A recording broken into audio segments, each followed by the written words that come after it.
Good morning, New Life. My name is Rachael Bernardi, and today I have the privilege of continuing the conversation this week about how to be an encouragement in practical ways for those who are struggling with mental health challenges. And today I'm focusing on anxiety. So let's just make sure we understand what we're talking about here. What is anxiety anyway? Anxiety is an emotion characterized by feelings of tension, of worried thoughts, and physical changes like increased blood pressure. People with anxiety usually have recurring intrusive thoughts or concerns. They may avoid certain situations out of worry.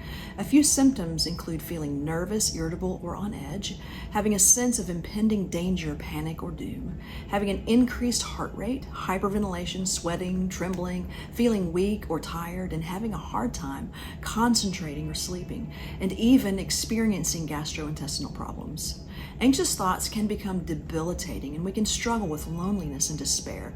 It creates feelings of fear, dread, and uneasiness. It's often caused by traumatic experiences. Sometimes the person is less worried about what if something happens to me, but rather what if it happens to me again. I really hurt my finger a couple of weeks ago, and as you can see, it's still healing. I will spare you the details, but let's just say that I still remember and still feel, to a degree, what the pain was that was associated with this injury. This past week, I have had a couple of near misses in regards to car accidents, and the first thing that I thought was not, am I going to be injured? It was, am I going to hurt my finger again? I wasn't thinking about the more serious consequences of car accidents. I was just thinking about my finger because that is a real pain I'm still aware of. Similarly, anxiety is a normal emotion. It's your brain's way of reacting to stress and alerting you to potential danger ahead. If you didn't have this alarm system, you might not react in time to avoid the danger. Everyone feels anxious now and then, and that's okay. But when you experience constant and overwhelming anxiety, it makes you avoid work, school, family gatherings, and other social situations that might trigger or worsen your symptoms. So if you're hearing this and you're saying, this is not me, but it does describe a friend of mine, here's some things you can do to be a solid friend and encourage them. Number one, meet them where they're at. And sometimes you have to go out of your way to do that. Jesus went out of his way to have a conversation with the woman at the well. He was on his way from one place to another, and the disciples were perfectly fine with going the normal route and avoid Samaria, but Jesus went straight through Samaria and stopped at the well. Why? Because he's God and he knew what that woman needed. The word reminds us that he met her at the well at high noon. Now, in biblical times, the sheep were brought to the well in the morning and in the evening, not in the heat of the day. So why was she there at that time? Some say it was because she carried shame from the past. She went to the well at high noon because she knew she would be there alone. No one would be around her, accusing her, rejecting her, blaming her, and shaming her. And shame is not the only root of anxiety, but it is one of its main roots.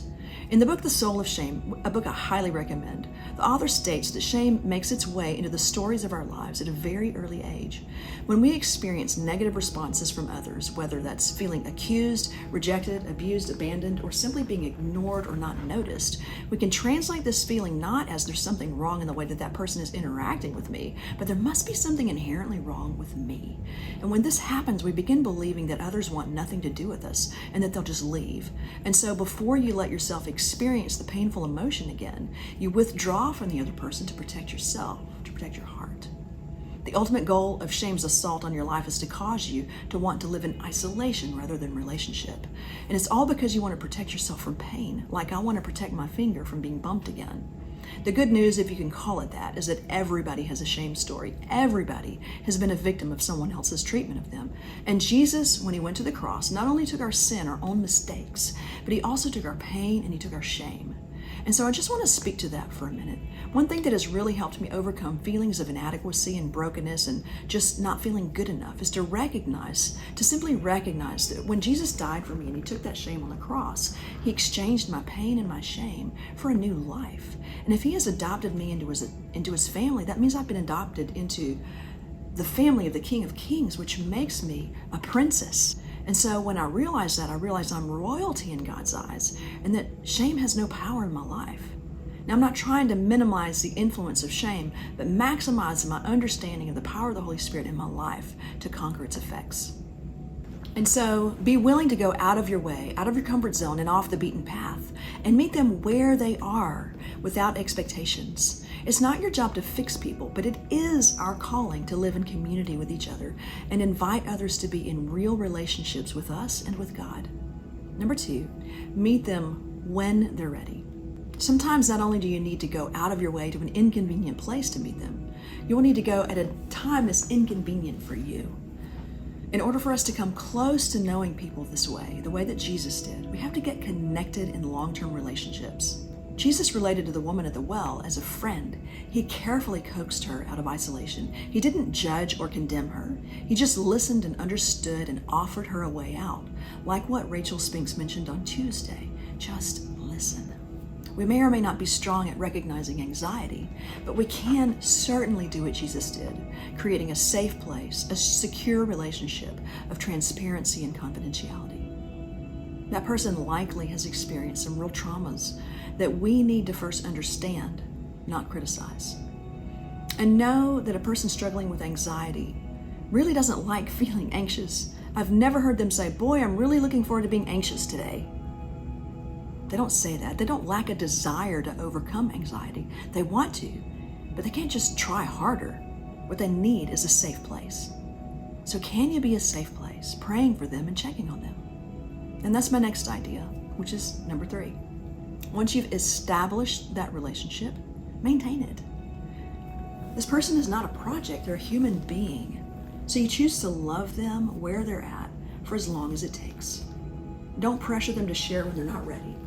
It just takes time. And then number 4, honestly, this applies to every relationship. It's think before you speak and own it when you blow it. I tend to be a fairly patient person, meeting people where they're at when they're ready, and I tend to be a pretty good listener, seeking to understand what they're going through. But I don't always respond the right way. Sometimes I just blow it. I may say something stupid or insensitive or premature or just not well thought through. And so I'm talking about this not as an expert, but as a student growing in late bloomer self-awareness. I will say that my best teachers in this area have been a couple of close friends who have been willing to take risks with me when I have blown it in trying to be helpful to them. So learn from my mistakes because I'm still learning. I had lunch with a close friend the other day who's really going through a rough patch. And I asked them if there was anything I could do to support them. But very quietly they responded, "Well, you could apologize." I immediately said, "Apologize? Oh my goodness, I do apologize. Now, what am I apologizing for?" I can tend to be kind of clueless sometimes, okay?